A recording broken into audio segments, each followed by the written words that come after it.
আসসালামু আলাইকুম আলহামদুলিল্লাহ ওয়াহদা ওয়াসসালাতু ওয়াসসালামু আলা মান লা নাবিয়্যা বা'দা। সম্মানিত দর্শক মণ্ডলী, দিনী মুসলিম ভাই বোন, আপনারা অবগত আছেন আমরা দুবাই হয়ে ওমান সফরে এসেছি। ওমান সফরে এসে আমরা সালালা নামক জায়গায় অবস্থান করছিলাম। সেখান থেকে সেলিম সুয়ার নামক জায়গায় আমরা সালেহ ইবনে হুদ আলাইহিস সালামের কবর আছে বলে দেখতে এসেছিলাম। আমাদের রাস্তাটি আরব সাগরের পাশ দিয়ে।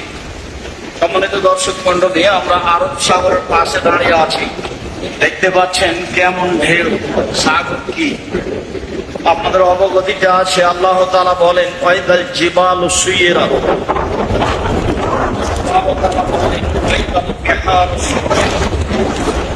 যেদিন সাগরে আগুন লেগে যাবে, যেদিন সাগরের পানি আগুন লেগে যাওয়ার কারণে উদ্দীপিত হবে, কিয়ামতের সময়ের অবস্থা আল্লাহ তাআলা বলেন সূরা কুব্বেরাতে,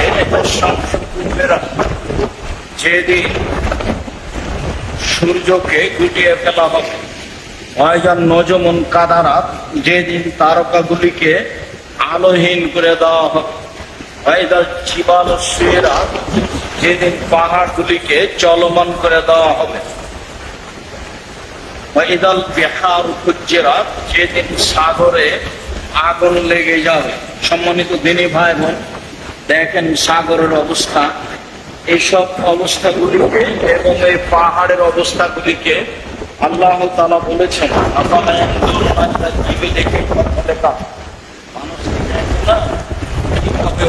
সৃষ্টি করা হয়েছে, মানুষ কি দেখে না কিভাবে পাহাড় সমূহকে স্থাপিত করা হয়েছে? মানুষ কি দেখে না কিভাবে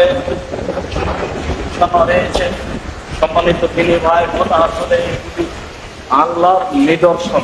তিনি যে সর্বশক্তিমান, পিছনে একটা নিদর্শন লক্ষ্য করলেই তাকে সর্বশক্তিমান বলে বোঝা যায়, যদি তারা বিশ্বাস করে।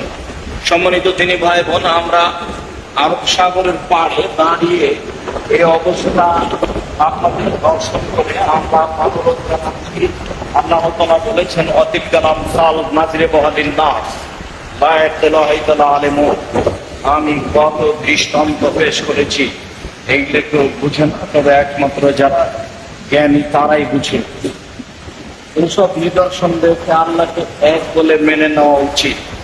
একদিন তো মরণ হবেই।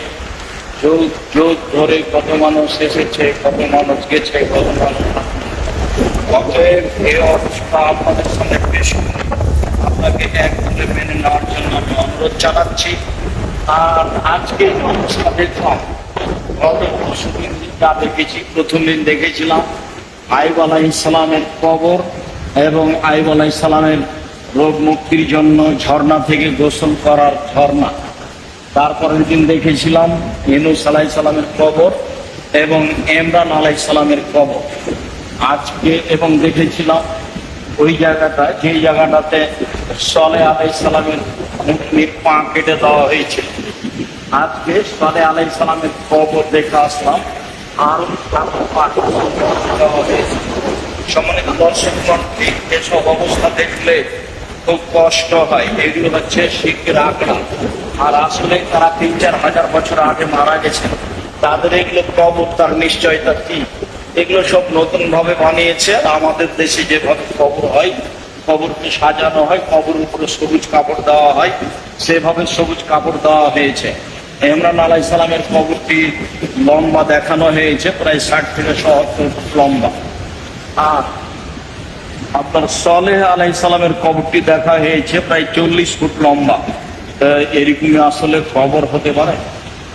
কবরের ব্যাপারে আল্লাহর নবী খুব সতর্কবাণী পেশ করেছেন, আর এইসব নিদর্শনকে দেখার জন্য বলেছেন। তো যাক, আমি সব নিদর্শনগুলি স্মরণ করিয়ে এবং কবর থেকে সতর্ক সাবধান থাকার অনুরোধ জানিয়ে জামিয়া সালাফের কথাটি জানাচ্ছি। সম্মানিত দিনী ভাই বোন, আমার মনে বড় সাপ, এদেশের মাটিতে আমি উন্নত মানের প্রতিষ্ঠান গড়বই ইনশাআল্লাহ। সেটাই জামিয়া সালাফিয়া, যেখানে ছেলে মেয়ে বাংলা, ইংরেজি, আরবি উন্নত মানের শিক্ষা অর্জন করে জাতির অন্যায়ের বিরুদ্ধে করবে, মুখে কলম মুখে।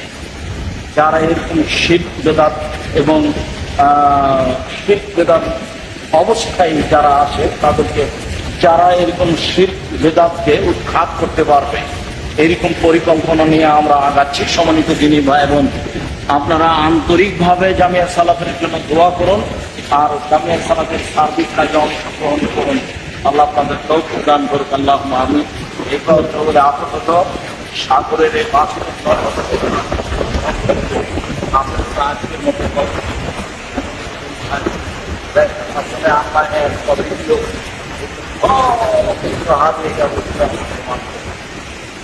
আমাদের মাছের সব হয়ে যাবে ক্ষমতা দাদা। আল্লাহ তুমি আমাদেরকে তোমাকে মেনে চলার তৌফিক দান করো। আল্লাহ তুমি জানিয়ে দান করো। আল্লাহ তুমি আমাদের পরকাল কল্যাণ করো। আল্লাহ তুমি আমাদের অর্থ আল্লাহ তুমি আমাদের অর্থ সম্পদ ব্যবস্থাকে বরকত দান করো। তোমার দরকারের দাবি রেখে আজকের সাগর পাড়ের এই পদ্ধতি শেষ করলাম।